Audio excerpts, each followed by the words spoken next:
ত্রয়োদশ জাতীয় সংসদ নির্বাচনে ২৯৯টি আসনে ৪২,০০০-এর বেশি ভোটকেন্দ্রে ভোট গ্রহণ হবে। শেরপুর ৩ আসনে এক প্রার্থীর মৃত্যুতে ওই আসনের ভোট স্থগিত রয়েছে। নির্বাচন কমিশন ভোটকেন্দ্রের তালিকা চূড়ান্ত করার পর কিছু বিষয়ের উপর গুরুত্ব দিয়ে পুলিশ ও গোয়েন্দা সংস্থাগুলো নির্দিষ্ট মানদণ্ডের ভিত্তিতে ঝুঁকিপূর্ণ কেন্দ্রের তালিকা প্রস্তুত করে। এক্ষেত্রে অতীতে যেসব কেন্দ্রে সহিংসতা, ভাঙচুর বা ব্যালট ছিনতাইয়ের ঘটনা ঘটেছে সেগুলোকে উচ্চ ঝুঁকিপূর্ণ হিসেবে তালিকাভুক্ত করা হয়। কিছু ক্ষেত্রে ভৌগোলিক অবস্থানের কারণে পার্বত্য, দুর্গম চরাঞ্চল ও সীমান্তবর্তী এলাকার কেন্দ্রগুলোকে ঝুঁকিপূর্ণ তালিকায় অন্তর্ভুক্ত করা হয়। কোনো প্রতিদ্বন্দ্বী প্রার্থীর বাড়ি কিংবা প্রভাবশালী কোনো রাজনৈতিক নেতার বাড়ির পাশে যদি কোনো ভোটকেন্দ্র থাকে সেটিও রাখা হয় এই তালিকায়।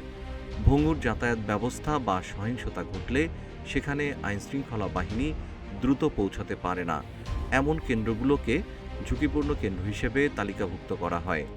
এছাড়া যেসব ভোটকেন্দ্রে অবকাঠামোগত দুর্বলতা রয়েছে, প্রতিষ্ঠানের সীমানা প্রাচীর নেই, সেই সব কেন্দ্রকেও এই তালিকায় অন্তর্ভুক্ত করা হয়। এবার নির্বাচনের আগেই ঝুঁকিপূর্ণ কেন্দ্রের তালিকা প্রস্তুত করে নিরাপত্তা ব্যবস্থা সাজানো হয়েছে।